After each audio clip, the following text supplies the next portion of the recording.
Masechet Beisah Daf He. We're going to be speaking about a really interesting topic, which is the third halacha of Rav.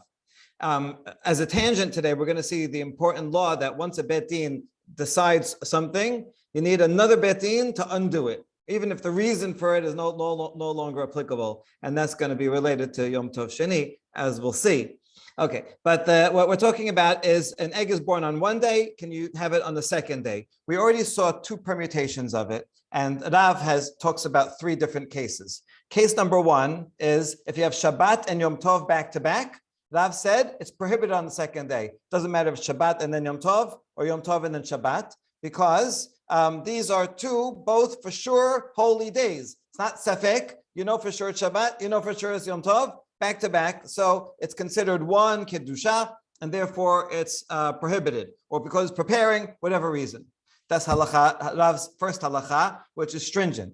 Rav's second halacha, which we saw in the previous daf, is that 2 days of Yom Tov back to back, shel galuyot, permitted, because those are safek. Only one of the days is actually Yom Tov, and the other day is not Yom Tov. So it doesn't matter which one it is. If the first day of Yom Tov, is Yom Tov, the second one is Chol. So for sure you can eat it because it's Chol. And if the other way around, that means it was born on Chol and now it's Yom Tov. So it's also fine. So that Rav permits in that case. And now we have the third and last case, ruling of Rav, which is stringent. This is 2 days of Rosh Hashanah. And here's our question. We're all it's one conceptual idea. This is a good example of a technical halacha that actually encodes a fundamental idea about what is the nature of this holiday. If you say that the 2 days of Rosh Hashanah are safek, it's either this day or that day, then you would permit the egg on the second day, like 2 days Yom Tov. But if you say, we know for sure when Rosh Hashanah is, we know for sure it's the first day. We're just extending it to the second day as midrabanan for whatever reason, which we'll see. Or it's the second day and extending it back. Then it's not out of safek. It's one elongated day, one kedusha, and therefore you would prohibit the egg. So depending on what if the egg is permitted, then it's 2 kedushot. If the egg is prohibited, then it's one long holiday. They're both days of Yom Tov. But what is the nature of the 2 days of Yom Tov? Is it out of safek?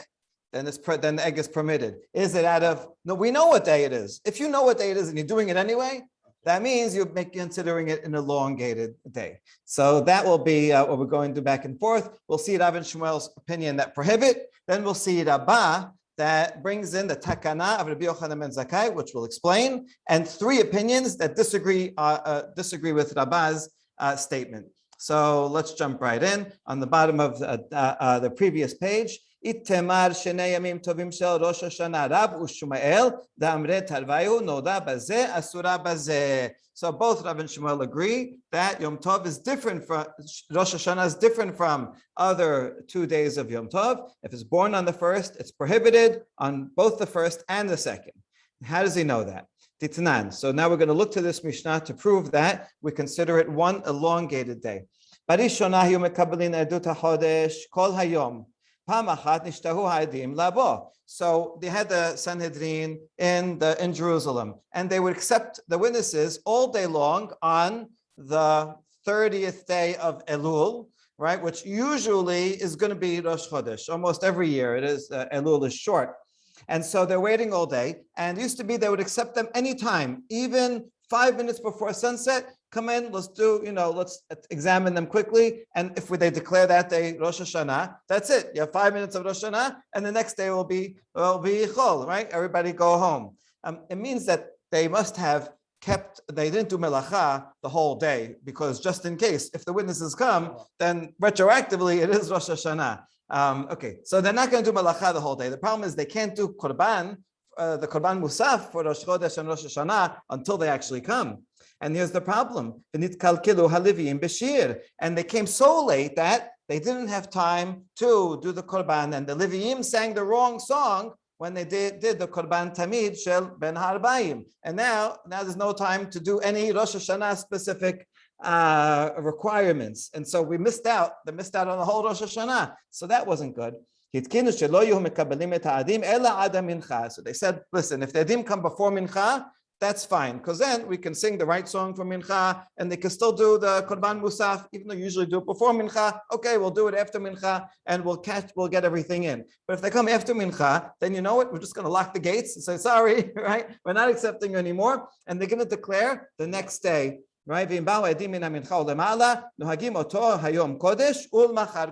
what they say is, today is holy, because really in the back of their minds they know this is the right day, but we didn't get to celebrate it. So therefore, we're going to extend it into tomorrow. So you see, according to this Mishnah, it's not safek. They know what day it is, but we want to have a full day of celebration to get the right songs in. And so therefore, they're extending the day from one to the next. And so because it's not a safek, so it's rather one long kedusha. If you're born on the first day, it's still asur on the second day, like it would be on the very same day.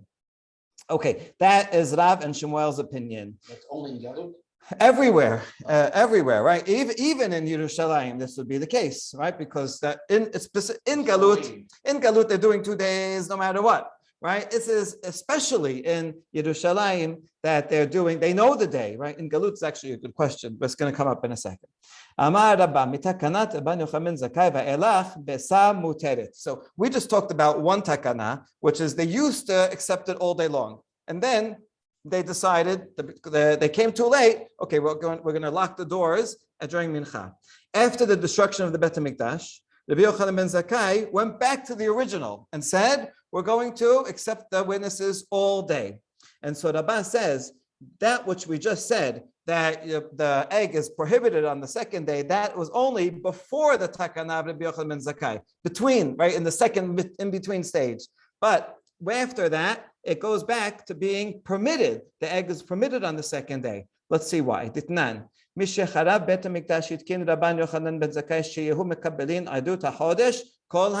Bet HaMikdash was destroyed, Yochanan has a whole series. This is in Masechet Rosh Hashanah, and he did many things that, okay, this is a different reality. We have to adjust to the reality. So now, since there's no korbanot, there's no Levim singing anyway, but we still have a Sanhedrin, and we're still deciding, now they're in Yavneh, and deciding it there, so we may as well go back and accept them the whole day. And so what's the difference? Well, now that you're accepting it the whole day, if they come even 1 minute before sunset, then that day will be Rosh Hashanah, and only that day. And if they don't make it before sunset, they come after sunset, then the second day will be Rosh Hashanah, and only that day, right? So then it's either one or the other. So if you're not in Jerusalem and you don't know what day it is, then it's safek. So safek means if it's born on the first, you could eat it on the second, right? So we go back to that system. So that's Rabbah. Great. Now, Joel, go ahead. So what's the difference? Question? Why is Rosh Hashanah different than any other holiday? What? Say it again. Why is Rosh Hashanah different than any other holiday A good question. Because every other holiday is not on Rosh Chodesh itself. So you have time. Even if they come the next day, the first day, right, we decide, and then we send messengers out. By the time the holiday comes, it's the 10th for Yom Kippur is the earliest one, or the 15th. So we're good. This is the only holiday that is on Rosh Chodesh itself, so you can't celebrate the holiday if you don't know it's that day. So that's why there's a time pressure here. And that's why until today, even in Israel, Rosh Hashanah is 2 days. Well, which is going to be the conclusion today. Okay, now, Amar le Abaye. Abaye is now going to challenge his teacher, Rabbah. He says, Rav Shmuel damre tarvaihu besa asura. Rav and Shmuel are first generation, right? Rabbah is third generation. So Abaye, who's fourth generation, asks his teacher in the third generation, how could you say that nowadays it's permitted when Rav and Shmuel are also talking about nowadays after the Takana, and they said the second day is prohibited. So how could you go against Rav and Shmuel? All right, good question. Amar le, Rabbah tells him back, Amina lach ana Rabban Yochanan ben Zakkai. But amatli Rav Shmuel, I have a proof from Rabban Yochanan ben Zakkai, who's one of the earliest Tanaim from the time of the destruction of Bet HaMikdash. I have good source. You're telling me someone later? Rav and Shmuel, they're great, but they're not that's earlier, they're not Tanaim, so I'm okay, right? You have your own problem. So now we're going to address that problem. With Rav Shmuel, Kashya Matitin. This is a really good question. How come Rav and Shmuel said that it's prohibited the second day, which means they're considering it one long day, when we have the Mishnah that says after Rabban Yochanan ben Zakkai, then it turns to being mutar. The answer is la kashya halan v'halehu. Oh, so halan there when Rav and Shmuel were talking, they were talking about in Bavel. Why? In Bavel, the Rabbanim Muhammad Zakai's change didn't apply because that his change only applies in Eretz Yisrael. In Eretz Yisrael, they still have a Sanhedrin, they're still accepting witnesses to come, and therefore it's either this day or the next day, one or the other. So therefore, if it's born on the first, it's permitted on the second.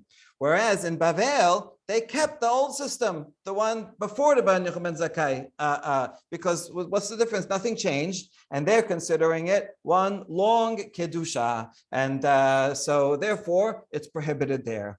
Okay, so that's the explanation. Now, back to, I'm going to show you just the outline. So we had Rabbah says that. Now, Rav and Shmuel disagree regarding outside of Eretz Yisrael, but now we're going to see three opinions that disagree with Rabbah across the board and say, no, even after the Takana of Ribaz Zakai, it's still prohibited. Okay, there Rabbah was Mekel and said nowadays it's okay. Then we're going to see Rav Yosef, Rav Ada, and then Rava. All three disagree with Rabbah. So let's see each one in turn what the reason is. Rav Yosef Amar, Af mitakanat Rabban Yochanan Zakai ve'elach besa asura. Mai ta'ama have davar shebeminyan. V'chol davar shebeminyan tzarich minyan acher lehatiro. So they say even after Rabban Yochanan Zakai made his new takana, and he said from now on we're going to accept the witnesses all day long. Okay, that's very nice. But the original takana, they got together and they decided eggs on the second day are going to be prohibited, right? And then Rabban Yochanan Zakai, there was no. He made a new Sanhedrin, and they changed they said they're going to accept witnesses, but they never changed the law about the eggs. They didn't discuss that apparently, and so therefore, even though logically you're right, because they didn't have a new vote on that subject, therefore it remains prohibited. Okay, so now that he said that, we're going to prove. How do you know what's the source of this idea that you need a new vote in order to undo a previous vote? Amar Rav Yosef, Mina Amina La Dichtib. He's going to bring three proofs. Lech emod lahem shuvu lachem laholechem. The first one is when Moshe Rabbeinu, after Matan Torah, tells the men, go back to your tents, meaning you can be with your wives again. Before Matan Torah, he says, separate from your wives for 3 days. So then afterwards, he says, go back. Why do you have to say go back? He already said, separate for 3 days because you can accept the Torah. So I would know on my own. Okay, 3 days passed, we got the Torah, now I can go back. No, Moshe, because he gave them one law, you have to give them another law to undo it. That's proof number one. Second one, Bimshoch HaYovel Hem Mayalu Bahar. Before Matan Torah, Moshe said, don't go near the mountain. It's very dangerous. And then, but when you hear the long blow, the long blow of the trumpets, then or shofar, then you can go up the mountain. So they already know, right? We're prohibited because the holy mountain, Matan Torah. Afterwards, they would know on their own. Why do you have to tell them? Oh, now you can go back when you hear the trumpet. It means that you have to explicitly give permission after you prohibited something. And the third proof is from a Baraita. It's actually a Mishnah, even though it says Betanya. Mishnah Kedem Rebai Haya Ole L'Yerushalayim Mahalach Yom Echad L'Chol Sad V'Zohi Techuma. Okay, Kedem Rebai means if I have a new tree, the first 3 years I can't eat it. The fourth year, it's like Maaser Sheni. I have to bring it to Jerusalem, and then I can enjoy it in Yerushalayim. Now, let's say I live far away. So can I redeem it for money? Yes, you can redeem it for money. How far is far away? So this is the boundary. It's a 1 day walk. If you live within a 1 day walk to Jerusalem, then you should bring your fruit. If you're farther than that, then you can redeem it for money. And what are the boundary markers? Eilat min hasafon, v'akrabat min hadarom. Here in the original printed edition, it says Alet with an ayin. Later, someone changed it to an aleph. They also switched around the Safon and Darom. In any case, this is not Elat, that's the beach town in the south. That's much farther than 1 day. This is another town. It may be in the north, it may be in the south, and archaeologists have tried to figure out which one it is. Anyway, Lod min Hama'arav. Lod, we do know where exactly where that is. The airport, we know the archaeological site also of the old town is on the west, and Yarden min HaMizrach, and the Jordan River was a 1 day walk to the east. Okay, now Ve'amar Ula. Now regarding that, we have a story. Why do we make the people bring their fruit and not redeem it? Because we want to beautify the markets of Yerushalayim with fruit. So all the people in this radius have to bring their fruit. There'll be lots of fruit and everybody's going to come and enjoy it. And that'll be a great thing. If everybody just brings money, then you're not going to have so much fruit. V'tanya, this is still part of the proof that you need a new betin. Kerem Rebai haya lo Rabbi Eliezer b'mizrach Lod b'sad kefar tabi. So Rabbi Eliezer had a new tree. He lived within Lod, I mean close enough to Yerushalayim, and therefore he had to bring the actual fruit. But he had a problem. The problem is that, well, either it was too much fruit, hard to carry. More likely, the problem is he lives after the Bar Kokhba revolt. After the Bar Kokhba revolt, the Romans said no more Jews are allowed in Yerushalayim because you rebelled twice. Okay, that's it. Get this. You have to leave this whole place. So we can't even bring them. There's no Jews in Yerushalayim to sell them to, and it's impossible to get there. So what is he going to do with it? So he says, "I'll make it hefker." Right, I'll just give it to the poor. It's not mine. I'm not going to take from it. So that's what he decided he was going to do. But the student said, you don't have to do that. You can take it for yourself because the rabbis got together again, your friends, your colleagues got together again, and they voted and they permitted it, right? They undid. It was only a drabanan. They said, we want a lot of fruit, but they undid it and said, no matter where you live, you can redeem it for money, and it's totally fine. So, man chaverecha, Rabban Yochanan Zakai. Who was this? Who were his colleagues? It was Rabban Yochanan Zakai. He was actually older, a teacher, but compared to his students, it's not as nice to say you're a teacher, you're a colleague. Okay, so now that's the story. Here's the lesson. Tamad nimnu, halon nimnu la. The only reason why Rabbi Eliezer can redeem the fruit is because they voted again and undid it. But if they didn't vote again, even though the reason for the law does not apply anymore, because you can't go to Jerusalem, there's no Jewish markets in Jerusalem anyway, nevertheless, you would be prohibited unless there was another Bet Din. So now we have three sources that even though once something is prohibited, you need a second law to permit it, even though that reason does not apply. So when you start not shaving on Yom Tov. Hold on. Mai ve'omer. Okay, now we want to analyze why'd you bring three different sources? Right? Why do I need three? How come one of them is not enough? Hachi ka'amar. Mikedi keti ve'yu nechonim l'shloshet yamim al tigeshu el isha. And then it says lech emor lahem shubu lachem la'olechem la'mali shema'amina kol davar sheminyan sarich minyan achel hatiro. First, we're just explaining what the proof is. It was very shorthand before. First, the pasuk says, "Be ready in 3 days and don't come near a woman." That itself is interesting. If you look carefully, Hashem says, "Get ready for 3 days." Moshe said, "Get ready for 3 days." You know what that means? Don't be. He adds explanation. This is the first midrash halacha over there. Is that considered deoraita or the Rabbanan? The Gemara here is going to say it's a deoraita, even though it's Moshe's explanation. Okay, and so why do we need to say that? Well, don't they know that's only for 3 days? And that it's after Matan Torah? Here we learn that anything that you voted on in the first place, you have to vote another vote. Now, the truth is there's no voting here, there's no sending, but the idea is Moshe is, you're instructed by, this is even bigger than a vote. But this source is not sufficient because maybe what Moshe's second point is, not only are you permitted to go back to your wives, you must go back to your wives because right? You just missed a few days, so he's commanding them to fulfill that mitzvah, and that's why he says go back. But you can't learn from this to all other cases. So that's where we have a second proof. Originally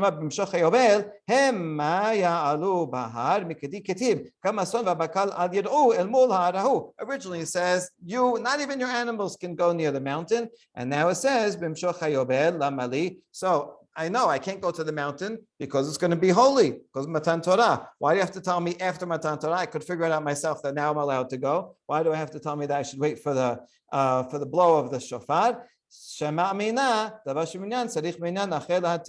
here I can learn in all cases that you need, even when something is prohibited, I need another vote to permit it, and even for any reason. Yet you'll still say maybe that only applies to a Torah law, right? Here the Torah said, Hashem said, right? Through Moshe, don't touch it. And then he said, okay, now you can go. That's when the Torah says don't do something, then that's very powerful. Then I need another thing to undo it. But maybe Rabbanan, maybe it's Rabbanan, okay, Rabbanan are less powerful. So when they say something, but then the reason doesn't apply anymore, then it should be okay, right? I might think that. Tashema Kedem Rebai. That's why I bring the third source, the third source of the Kedem Rebai story.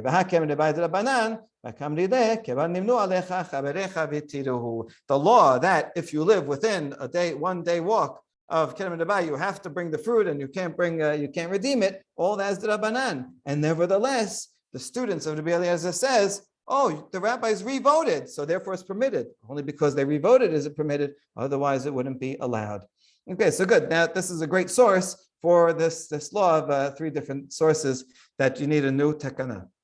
Now, by the way, to your question, doesn't mean sometimes when the rabbis make a takana, that's a takana absolutely, so you need another one. Sometimes they do dependent specifically on the reason. There are examples of the Gemara where it says, oh, this one is dependent on the reason doesn't apply, so then we don't have to do it anymore. So you really have to depend on case-by-case basis, right?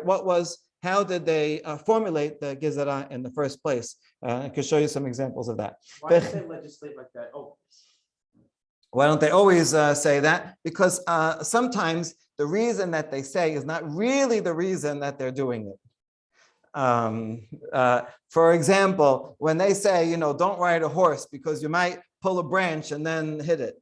That's not really, I don't think that's really the reason, because the Yerushalmi says it's against the 10 Commandments. You can't use an animal on Shabbat, right? So it's working out. It's not shevut. So the stick reason is like a side point reason, maybe to be more convincing that you might violate a melacha deoraita. Otherwise, people will say, "Oh, okay, it's not shevut. It's just shevut. It's not in the spirit of Shabbat." But then maybe they'll be lenient. So the rabbis want to emphasize it and say, "You're going to do that. You're going to come to a melacha sikila." Okay, then the people are scared, right? But it's not actually the original reason for it. So therefore, sometimes just because the reason doesn't apply, the reason that they say doesn't apply doesn't mean that you have authority to undo it. Okay, Vechi tema. Wait a second, you weren't there at the vote of Rabbi Yochanan ben Zakkai. Maybe when they voted and said we're going to accept the witnesses all day, maybe they also added in the bill, and also eggs, right? Also eggs are now permitted. No, they didn't, right? So apparently they didn't. Okay, at least he can answer that they didn't take that into account. All right, good. Now, Amar le Abaye, atu besa b'minyan mi havai. Wait, how do you know that they originally had the betza in mind when they made the first takana? When they made the first takana, not to allow the witnesses to come, we exclude the witnesses after mincha. Did they specifically have in mind? Oh, and also some, 2b, and also the eggs are not going to be allowed. Besa be'adut talia milta, itzar edut, itzar besa. Ishtare adut, ishtare besa. No, it's just dependent on the other, right? When they said edut, it depends on edut. Once the edut we don't accept it, then the besa is also prohibited because it's one day. And when the Rabbi Yochanan ben Zakkai came and said we accept edut, then automatically besa. It was never specifically prohibited, and therefore you don't have to specifically permit it. And so therefore, according to Abaye, you could, the law does change afterwards. Okay, good. So now, Rav Ada and Rav Shalman, Tarvaihu mibe kelochit amre, af mitakanat Rabban Yochanan ben Zakkai elach, besa asura. Okay, they also disagree with Rabbah, and they say even after the takana, nevertheless, the besa on the second day continues to be prohibited. Not like you, Rabbah, that said it's permitted. They have a different reason. My tama, mehera yibane bet hamikdash veyomeru eshtakad milo achalnu besa b'yom tov sheni ashtana me nechol. Because hopefully bet hamikdash will be built any day now, and then people are going to remember last year we ate it, right? Because if you permit it, Rabbah, then they're going to say, last year, when it was born on the first day, we ate on the second day. And this year, we're going to do the same thing because people go into a habit. And they're not going to realize, and they're not going to realize that last year, it was two separate holidays because you accepted the witnesses all day. So it's either one day or the other, and therefore it's permitted. They're not going to realize that now, once the Beit HaMikdash is built, they're going to have to go back to the first takana and not accept the witnesses after mincha anymore, because now we have the same songs and the korbanot, and now therefore becomes one day as an extended day, and therefore it would be asur. But people aren't going to remember all the steps that they got there. They're at home, whatever. They're living in Elat, and the eggs. Yeah, we eat the eggs, right? They don't recognize that it was dependent on this. Okay, good point. I like how they're expecting the Beit HaMikdash to be built any minute, and the Mashiach is not going to clarify everything, right? It's going to be everything. Otherwise, it's going to be the same. If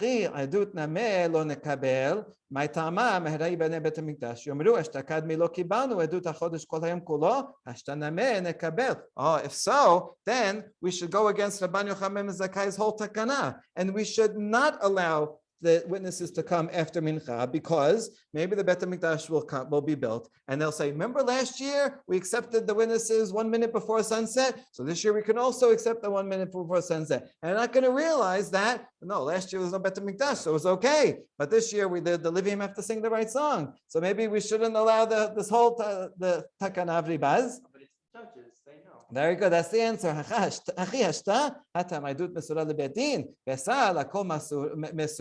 Now you're talking about the judges. They know the reason why we changed it, and they'll change it back.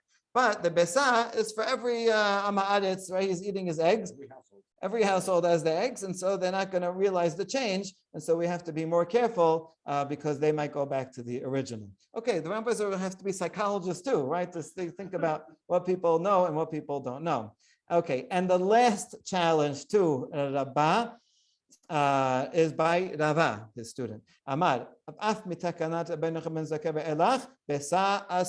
right? Nothing changes. It was prohibited after the first takana. It's still prohibited after the takana of Rabbi Yochanan ben Zakkai. Why? And now another reason. Mi lo model Rabbi Yochanan ben Zakkai, she'im ba'u adim en hamincha u'lemala, shenohagim oto hayom kodesh ul machar kodesh. Rabbi Yochanan ben Zakkai's takana, it didn't change the fact that there's going to be 2 days of Yom Tov. You thought it did, right? We thought it did before, that if they come after Mincha, today's Rosh Hashanah, tomorrow you can go golfing. No, he just meant that after this takana, we'll accept the witnesses that today is Rosh Hashanah, and therefore today is Aleph Tishrei, and then we'll know Yom Kippur it is. But nevertheless, we're going to extend the holiday to tomorrow anyway.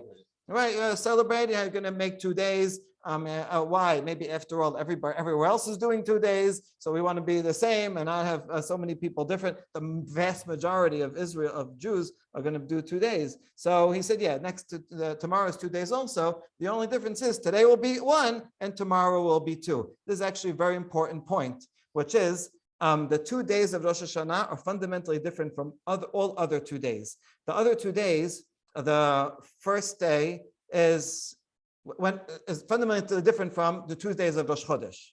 Whenever we have 2 days of Rosh Chodesh, the first day is Lamed of the previous month, and let's say Lamed Av, and then the second day of Rosh Chodesh is Aleph Elul, right? Except for Rosh Hashanah, the first day of Rosh Hashanah is Aleph Tishrei, the second day is Bet Tishrei, right? And this would explain why. Because really, we know the first day is the real day. The second one, it's not because of Safek, it's because we're extending the Kiddusha of the first day, right? And that explains why, in fact, it would be asur to eat the egg on the second day.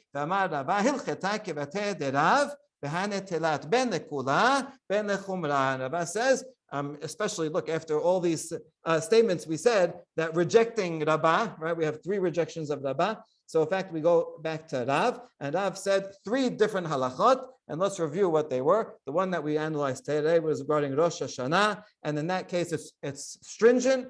One born on the first day of Rosh Hashanah is prohibited on the second day of Rosh Hashanah. The one that's likula is 2 days of Yom Tov, Shel Galiot, 2 days Pesach, 2 days Sukkot. If it's born on the first day, it's permitted on the second day because that's total safek. Only one of these days is real, and therefore, either way, it's fine. And the third case was Shabbat and Yom Tov back to back. both of those days are for sure holy, and therefore those are also considered one long period of holiness, and that would be lechumra. So really, this whole past couple of dapim are beautifully structured with these three different laws of Rava that explore three different permutations of two holy days that are back to back. Baruch Adonai Le'olam, amen ve'amen.